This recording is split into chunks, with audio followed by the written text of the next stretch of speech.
Baru 1 bulan Desi mengenal Bakti. Namun ia tampak nyaman berkawan dengan lelaki itu. Kerap kali Bakti menemui ke rumah kontrakan. Tentunya setelah ia mengundangnya terlebih dahulu. Bakti tipe lelaki sopan, namun doyan berkelakar dan terlebih banyak meluangkan waktu untuk menemani jika Desi membutuhkan. Meskipun Desi sudah memiliki 2 kekasih, tapi tak segan-segan ia menerima kehadiran Bakti. Tentunya kedekatan mereka hanya sebatas kawan. Desi cantik dengan kulit putih bersih, tubuhnya padat. Kalau Bakti membandingkan dengan gadis-gadis lain, Desi jauh lebih cantik. Malah di fakultasnya bisa dibilang Desilah yang tercantik dan terseksi. 2 kekasih Desi, yang satu Bian, mahasiswa filsafat, anak semester 3 di kampus yang sama. Ia berasal dari Jakarta. Tinggi, tampan, putih, dan setia. Yang satu lagi Ivan Sitorus, mahasiswa teknik dari perguruan tinggi lain, berasal dari Medan. Raut mukanya cukup ganteng, tapi terkesan rada sangat. Guratan Bataknya kentara sekali, tampak dari wajahnya. Ipan tinggi, tegap, dan kulit sawo matang. Penyayang, perhatian, tapi agak cemburuan. Semua lelaki yang dekat dengan Desi maka pasti akan dicemburuinya, kecuali pada Bakti. Sementara Bakti wajahnya tak begitu tampan, namun karismatik, apalagi jika sedang tersenyum. Bakti peduli sama banyak teman, serta pintar main banyak alat musik. Ia kuliah di jurusan musik, sementara Desi jurusan seni tari. Kedua-duanya mahasiswa baru di Fakultas Seni dan Bahasa. Kau tidak pacaran sama Bakti kan? Ucap Nia, sahabat Desi berseloroh ketika bersua di kelas. Dibanding dengan 2 kekasihnya, Desi lebih sering kelihatan jalan dengan Bakti. Justru dengan Bian atau Ipan, Desi jarang terlihat bersama. Lebih pada pacaran sembunyi-sembunyi. Itu memang sengaja diatur oleh Desi. Begitulah resiko yang memiliki kekasih lebih dari 2, di mana kedua-duanya tinggal dalam satu kota. Apa kami terlihat seperti sepasang kekasih? Desi mengangkat kedua telapak tangannya. Kalian sering bikin janji ketemu berduaan ya? Jelas Nia. Desi tertawa. Bakti sosok kawan yang membuatnya nyaman, responsif, dan pemberi solusi terbaik.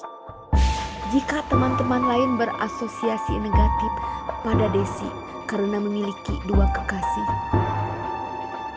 lain halnya dengan Bakti. Bakti justru suka menanggapinya. Menurut Bakti, jangan memberi kesetiaan penuh pada seorang lelaki, dan cinta itu patut dibagi. Begitu filosofi Bakti. Lelaki itu dapat dipercaya dalam menyimpan rahasia. Hanya Bakti yang tahu kalau Desi sebenarnya anak seorang garong yang tengah diburu polisi. Tiba-tiba saja Desi membuka tabir rahasia tentang ayahnya. Pada awalnya Bakti sedikit kaget, tapi kemudian dengan tenang ia menyikapinya.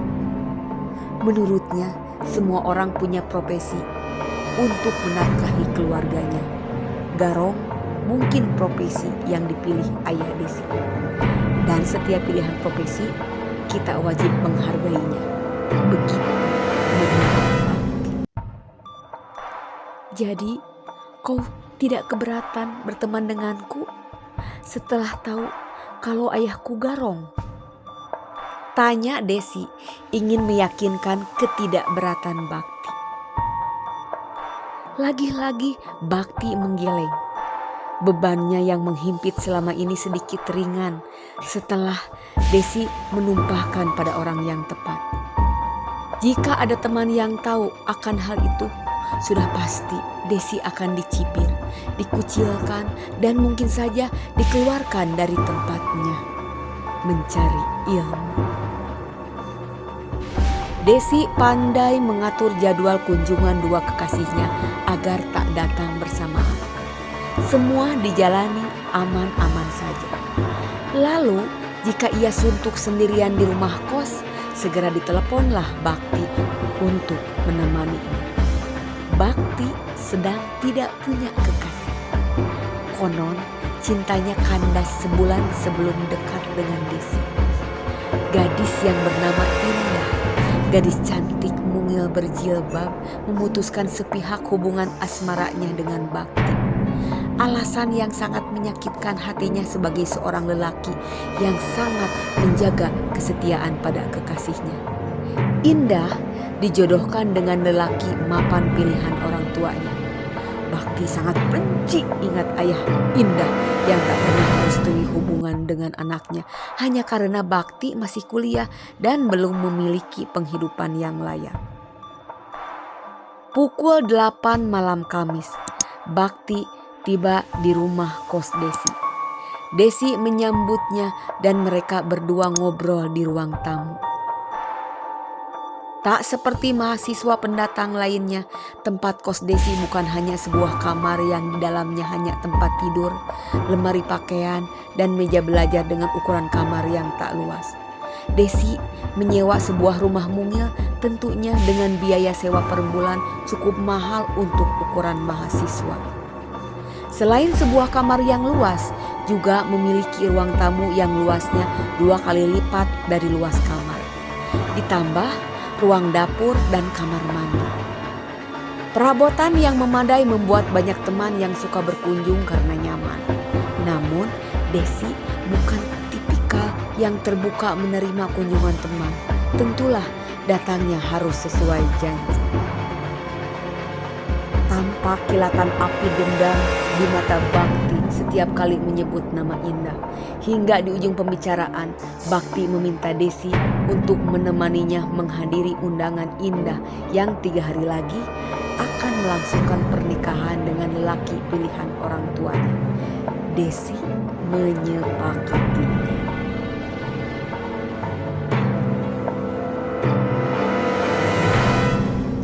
Hari Minggu pagi, Bakti sudah tiba di kampung halamannya.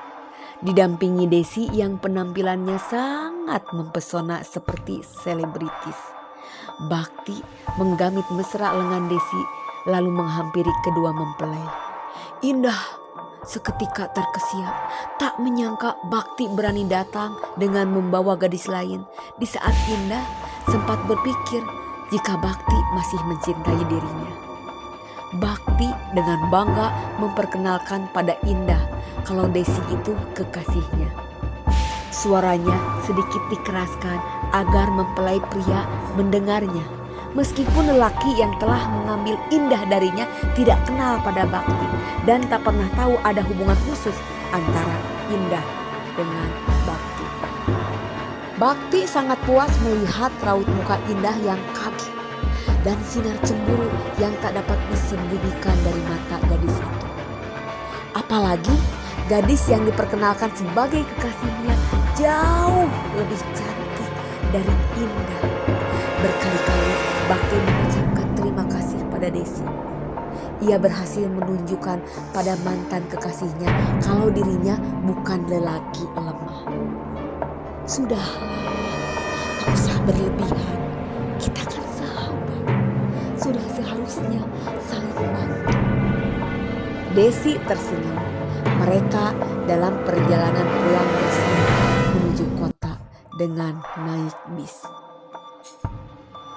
Sejak saat itu, Desi dan Bakti semakin dekat. Entah mengapa, Desi mulai sering memikirkan Bakti. Lelaki itu selalu ada saat ia membutuhkan. Kedua kekasihnya mulai menjauh setelah merasa Desi tak tulus lagi mencintai mereka. Bakti bukan tak tahu dengan perasaan Desi. Ia pun dengan tak membuang kesempatan segera menanggapinya. Memikirkan indah yang sudah menjadi milik lelaki lain hanya menambah kekecewaan. Makanya Bakti memilih belajar memperlakukan Desi sebagai kekasih. Desi makin nyaman bersama Bakti. Bakti, tak menyesalkah kau menjadi kekasih anak Garong? Tanya Desi. Yang Garong itu kan ayahmu, Desi, bukan kau. Bakti lalu melingkarkan lengannya di bahu Desi. Ayahku diburu polisi loh. Suara Desi melemah. Bakti meliriknya, tak menjawab, segera dipererat pelukannya. Rumah kosku termewah dan termahal. Perabotannya juga bertambah. Aku tak pernah mengalami kesulitan uang. Sepertinya tak banyak yang seberuntung aku. Tapi apa kau tak berpikir, Bakti, semua yang kumiliki termasuk biaya kuliahku itu hasil dari menggarong yang dilakukan oleh ayahku? Ucap Desi. Kau pun kan tahu, Desi, aku tak akan mempermasalahkan itu semua. Tak akan. Percayalah padaku. Ucap Bakti, lalu membelai rambut Desi. Setelah itu, ia pun menciumnya. Tiba-tiba ponselnya berbunyi. Bakti beranjak sebentar keluar ruangan dan bicara dengan si penelepon. Lalu dengan tergesa-gesa ia harus pergi.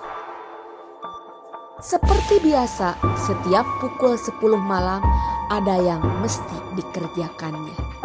Bisnis. Begitu alasannya dengan percaya diri tingkat tinggi dan Desi tak banyak bertanya. Ia menatap kepergian Bakti dengan tatapan penuh cinta. Ia bahagia mengenal Bakti yang menerima dirinya sebagai anak Garong. Desi pulas di tempat tidurnya. Baru terbangun ketika terasa sinar mentari pagi menerobos lewat jendela kamarnya. Ia kaget mendapati lemari pakaiannya yang terbuka. Perhiasan serta uang tunai belasan juta raib. Ponsel baru, laptop, juga alat-alat elektronik kecil yang berharga sudah tak berada di tempatnya. Entah siapa yang telah menggarong ke rumah kos Desi. Tak ada jejak. Mungkin ayahmu sendiri yang telah menggarongnya, Desi. Dengan enteng, Bakti menyimpulkan ketika menemui Desi. Ia tak membenarkan ucapan Bakti. Tidak. Hingga suatu malam tepat pukul 10, Desi memberanikan diri mencari Bakti ke tempat kosnya. Setelah lelaki itu tak menemuinya selama berminggu-minggu. Namun lelaki itu tak ada. Hanya pintu kamarnya yang dibiarkan terbuka. Seketika mata Desi terbelalak menemukan barang-barang miliknya yang pernah hilang dalam kamar Bakti. yang sudah diambil Garo. Terima kasih.